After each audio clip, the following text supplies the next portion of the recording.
അതിന് മുന്നിലുള്ള കാര്യങ്ങൾ കൂടുതൽ അറിയാവുന്ന വ്യക്തിയാണ് അദ്ദേഹം.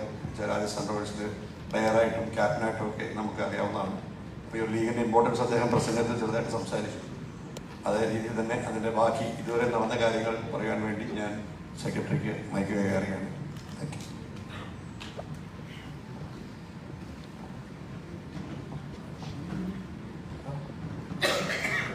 സഞ്ജു സൂചിപ്പിച്ചിരുന്നതുപോലെ കേരള ക്രിക്കറ്റ് അസോസിയേഷൻ ഒരു 2021 മുതൽ പ്ലാൻ ചെയ്തിട്ടാണ് ഇങ്ങനെ ഒരു മാർക്കിംഗ് ഒരു ഇവന്റ് ആയിട്ട് ഇത് പ്ലാൻ ചെയ്ത് കൊണ്ടുവന്നതാണ്.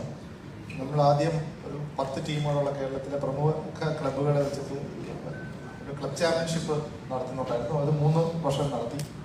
അതിനുശേഷം പ്രസിഡൻസ് കപ്പ് എന്ന് പറഞ്ഞിട്ട് ഒരു 6 ടീമിനെ വെച്ചിട്ട് ഇതെല്ലാം T20 ടൂർണമെന്റ്സ് ആയിരുന്നു. ഇത് ലൈവ് ടെലികാസ്റ്റും അങ്ങനെ ഒരു നമ്മുടെ ഇങ്ങനൊരു വലിയൊരു ഇവന്റിനുള്ള ഒരു പ്രിപ്പറേഷൻ ആയിരുന്നു. കാരണം നമ്മുടെ മാച്ച് ഒഫീഷ്യൽസിനെയും ഈ ലൈവ്